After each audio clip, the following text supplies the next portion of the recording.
Hello everybody and welcome to That's Football. So Liverpool win the race for Darwin Nunez. Shock, horror. But look, first thing I'm going to say, this is That's Football. Everyone knows I'm a Manchester United fan. But I'm not going to turn heel and go, what a waste of money. He's a load of crap. Liverpool have been duped. I do feel that this was a signing that was very much Manchester United's priority. We spent a lot of time talking to him and ultimately we've missed out. Whatever reason that is, Ten Hag wanted him, United were speaking to him and Liverpool have taken him. I'm going to say it from the off.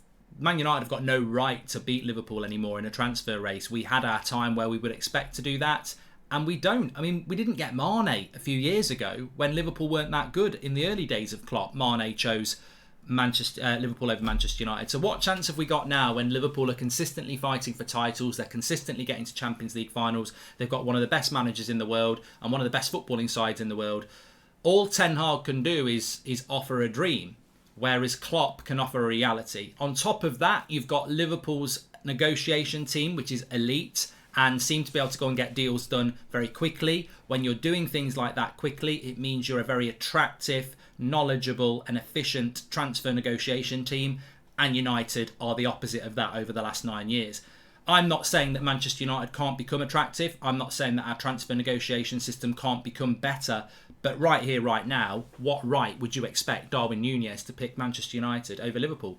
To be honest with you, I'd have been stunned if that had happened, because the logical thing is to go to Liverpool. And of course, people would talk about the fee, but 80 million, 100 million euros, whatever the full package is, Liverpool can afford to do this. I mean, Manchester United fans are like, oh, that's silly money. Why would we spend that? Because that's the sort of thing you have to do to get that sort of a player in this sort of a transfer window. And what I mean by that is that there's not an abundance of strikers available. Liverpool need a striker with Mane going, and Newcastle want a striker. Manchester United want a striker. Arsenal want a striker. That's just in the Premier League.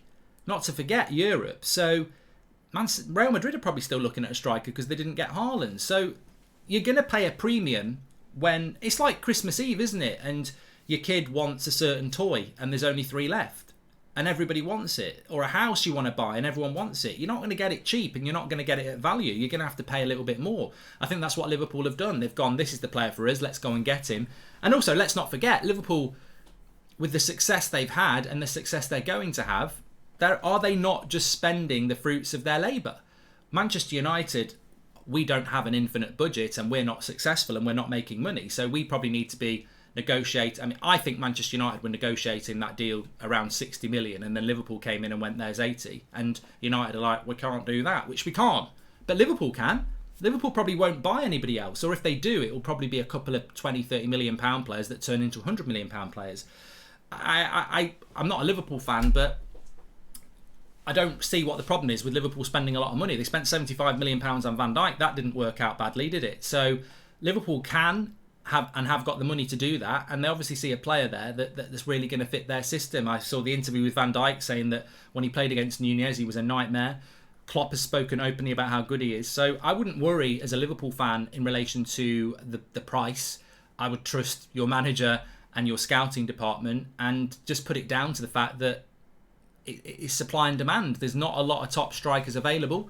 Every transfer's a risk, but I would imagine Liverpool have been very thorough in their research. As I said before, there was a story about Fekir a few years ago where Liverpool wanted him. I think he'd almost signed, and then they looked at his injury record. He'd had an operation on his knee, and I think he'd had a knee operation that wasn't the normal one, which still probably would have been fine, but Liverpool went, well, it might not be fine, and backed off. Now, that could be urban myth, but it probably isn't. Liverpool are methodical, and I suspect they'll have been very methodical on this. And look, to give the honest Manchester United fan opinion, I did a video on the United Stand about why Darwin Nunez is perfect for Manchester United. You could watch that as a Liverpool fan and just, look at it from Liverpool and put him and the little diagrams I did and say, well, that's how he's going to work for Liverpool. He's still I can't change my opinion because he's chosen Liverpool. This reminds me of Fabinho. I always wanted Fabinho. I'll never change my mind about that. I'll never be bitter about the fact that he went to Liverpool and changed my opinion on a player that I think is fantastic. But he wasn't fantastic when he went to Liverpool. He was a Monaco player that those in the know knew had the credentials and potential to be taken into the Premier League and turned into one of the best centre defensive midfielders in the world. Liverpool did that. That was very disappointing as a United fan, and we were talking about it on the United Stand at the time because we'd been talking about Fabinho for a couple of years. hoping that United would do that deal. We didn't. Liverpool did, and the minute it happened, I was very concerned. And lo and behold, he's become a great player. And I think the same will probably happen with Darwin Nunez. So we can say, well, he's not worth the price. He's only got to start scoring 20 goals a season for Liverpool and help them win titles, and he's worth the price because he's a goal scorer in a team that's winning titles. It's as simple as that. And also, one of the big reasons he's probably chosen Liverpool, his chances of success in a Liverpool team are way better than coming to Manchester United. Because in Liverpool, he knows he's going to get so many chances per game. And if he gets so many chances per game, he'll expect to score so many of those chances a game. At Manchester United, we've often described playing up front as a graveyard shift. Now, we hope that's going to change under Ten Hag, but we don't know. But under Jurgen Klopp, it will. So, look, I think it's a very good deal for Liverpool, and I don't think they need to care about the price. I mean, look, they haven't got the money that Man City or Newcastle have got, but Man City have spent ridiculous money on that Haaland package. They've spent £100 million on Jack Grealish, and he's not even a starter. If Liverpool want to compete, then at some point you are going to have to spend a bit, and they have done it in the past with Van Dijk, and I think they're just replicating that with Nunez. It's not the normal way of buying players for Liverpool, but it also, I think it sends a message that if they need to, they can spend that money to get a player that they think is important. So fair play to them for that. They're always going to beat us, really, and they have beaten us on that one. And it's another striker in the Premier League like Haaland that's not at Manchester United, not at my club. But I've got to admit, I am quite interested to see. I think Liverpool and Man City are upping their games because they're fighting with each other, and everybody else is always already miles behind are sort of going, right, we were miles behind anyway, and they're adding players like that. So it's a massive challenge for anybody to even get close to Liverpool and Man City already, and they're already making these big deals. So it'll be interesting to see what comes next. Will that be end of Liverpool's transfer business? Probably not. Where else will they look? I think they need a midfielder. Maybe they'll go and get Sangare, which is a player I want United to get as well. So yeah, Liverpool are sort of buying the players that I and many other United fans would like to buy, but that's just a reflection of how good Liverpool's recruitment is. So get your comments in below. What are you thinking about this signing? If you're a Liverpool fan or an outsider, what do you think about it? Also, just a bit of a heads up, we did say about a month before it happened last summer that Grealish to Man City was going to happen. Said it at the start of the week about Sterling and Chelsea. I don't know whether anyone saw it yesterday. I think it was Matt Lawton in the Telegraph, who is quite close to Chelsea, mentioning Sterling and Chelsea.